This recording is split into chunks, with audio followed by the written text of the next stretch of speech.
Hey guys, in today's video I want to talk about Amumu Jungle. And the reason why I want to talk about Amumu Jungle is because notoriously Amumu has been known to stomp as a low elo champion. But due to recent changes, Amumu has been shaping up to be one of the best champions as jungle in the current meta. Don't believe me? Just hear from these pros. Moving into the jungle and S tier, we have the returning cast of Udyr, Vi, Rammus, Amumu.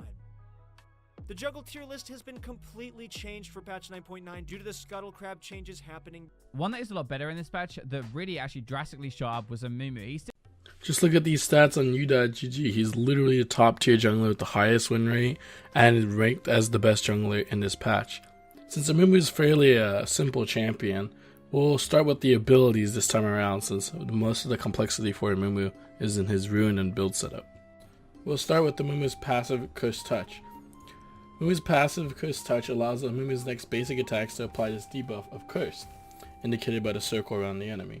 Cursed targets will take 13% of all incoming magic damage dealt as true damage instead.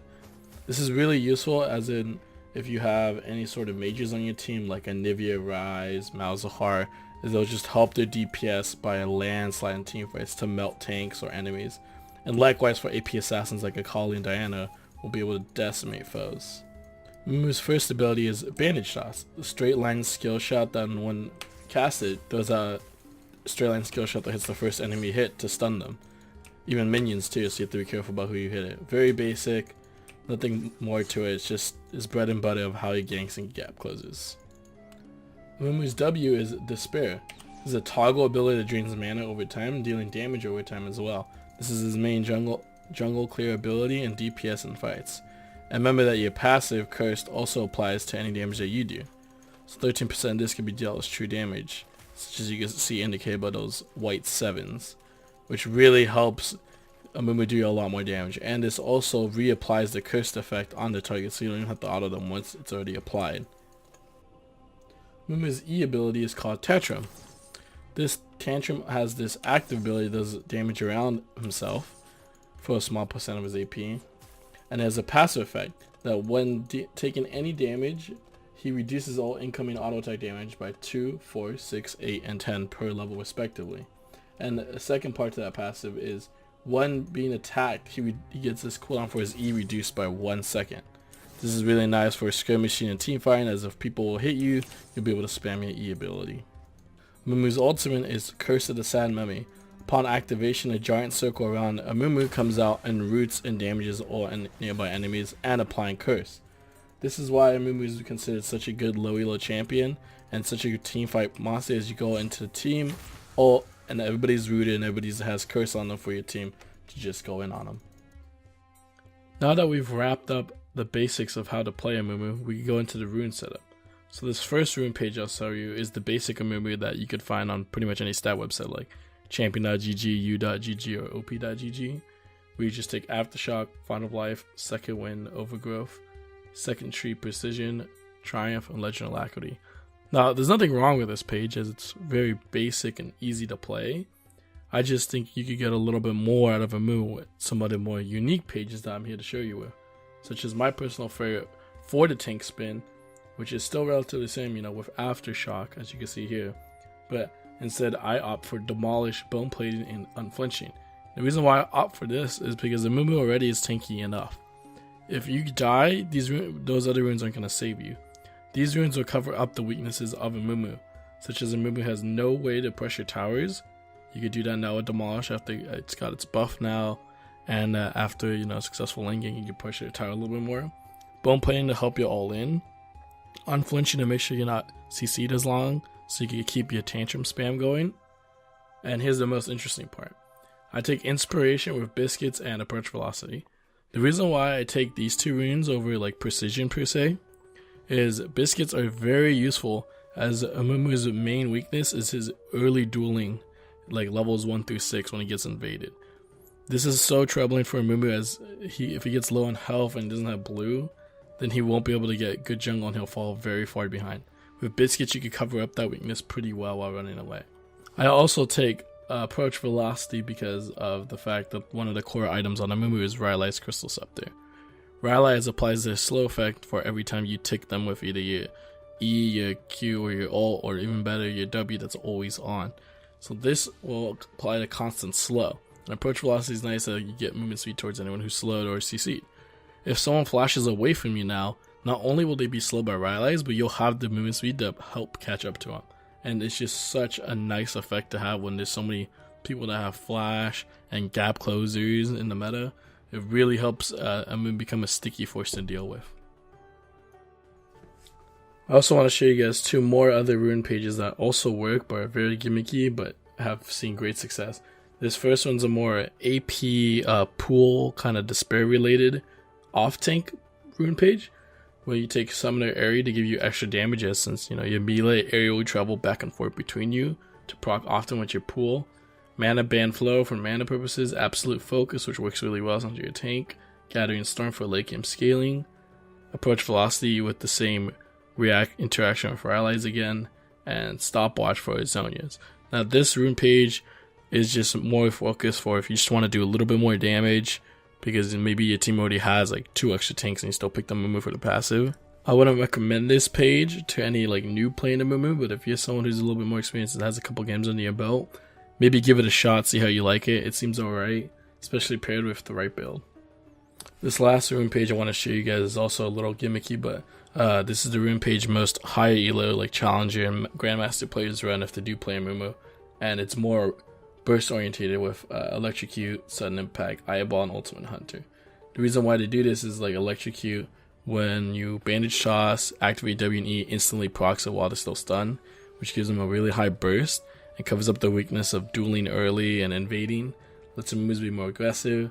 Eyeball Collection for more stats, Sudden Impact to give you more damage, Ultimate Hunter to proc more often, and they go Precision Secondary.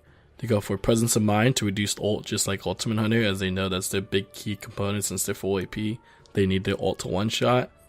And Tenacity to make sure that when they're in fights, they won't get CC'd so they could finish their combo.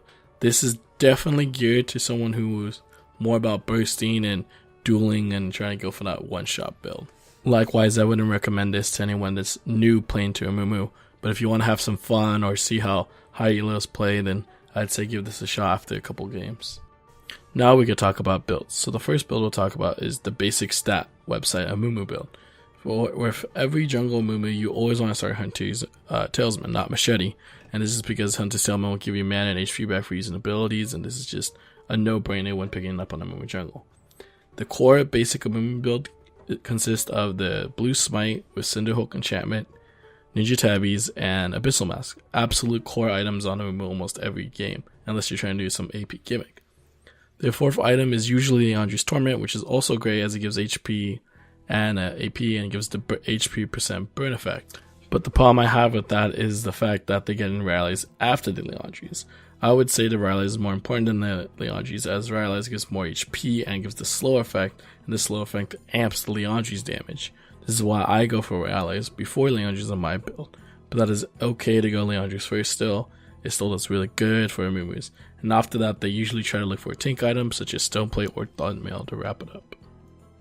And now we get into my personal favorite build, which is very similar to the stat website Amumu, but most times does not include Leandri's. So I'll go for Blue Smite Cinderhulk, Abyssal Mask, and Rylai's as my core every time, as both Rylai's and Abyssal Mask have very strong synergies with Amumu. After that, I look for mainly tank items such as Stoneplate and Righteous Glory and Randuin's, as I see that these items are superiorly more tanky than most items, and their actives are very crucial to Amumu and helping benefit him. And if I need more damage, then I might pick up Leandri's. And now for the more AP pool related damage over time build. So for this one, you definitely want to go Red Smite with Blue Enchant, Rylai's, and Leandri's as your core. The reason why you're going so AP focus is because, like I said, this is all for your pool, right? So you want Red Smite as it's better for extended trading. Leandri's and Rylai's still giving you HP to become tanky and still giving you that huge over damage time effect. And then for some more items to get after your core, you could look to pick up Rod of Ages if you think the game's going to go that late, which most times it won't. Definitely get a stopwatch into Zonias, since you do have the stopwatch at Ruin. You get the huge effect from Zonias. GLP, Shurelios, and Rabadons, as they all synergize really well with approach velocity and more higher AP scales for damage over time. Like I said, this is more of an off-tank niche damage over time build, So I don't really recommend this one too much, but it's still very fun to play and is very viable if you want to go for that route instead of being tanky. Just know that it's really misleading to your teammates. Now, the weird part about this last build, the full AP burst high elo one that I see, is this one doesn't have much variation built upon it. Almost every single game that you'll see this full AP burst Amumu, they'll always do the same blue enchant with blue smite into proto belt, hourglass, torment wraps. Usually they only get to the proto belt Zonia's part, and then the game ends by then. It would suck if it didn't end by then, because then you'd start to really fall off being full AP and not having much more damage after that. So if you are playing this build, do try to end it by the 2-item power spike. I want to wrap this up with some quick synergies that you might want to do if you do decide to play Amumu, maybe duo, or if you see someone else pick these champs, maybe that's when you want to pick Amumu. You want to pick Amumu when you see especially Annie, Fiddlesticks, Bard, or Twitch, as all these champions have super strong synergies with Amumu. Most champions in the game have strong synergies.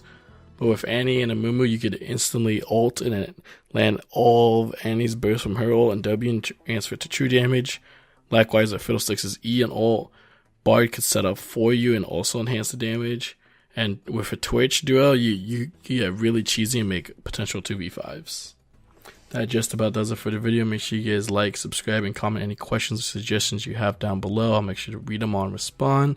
And I'd like to remind you guys that I stream every single day of the week on Twitch. So if you'd like to come see me play at Amumu or maybe ask any questions about general league knowledge, I'd be happy to assist you guys. And I hope you have a good day.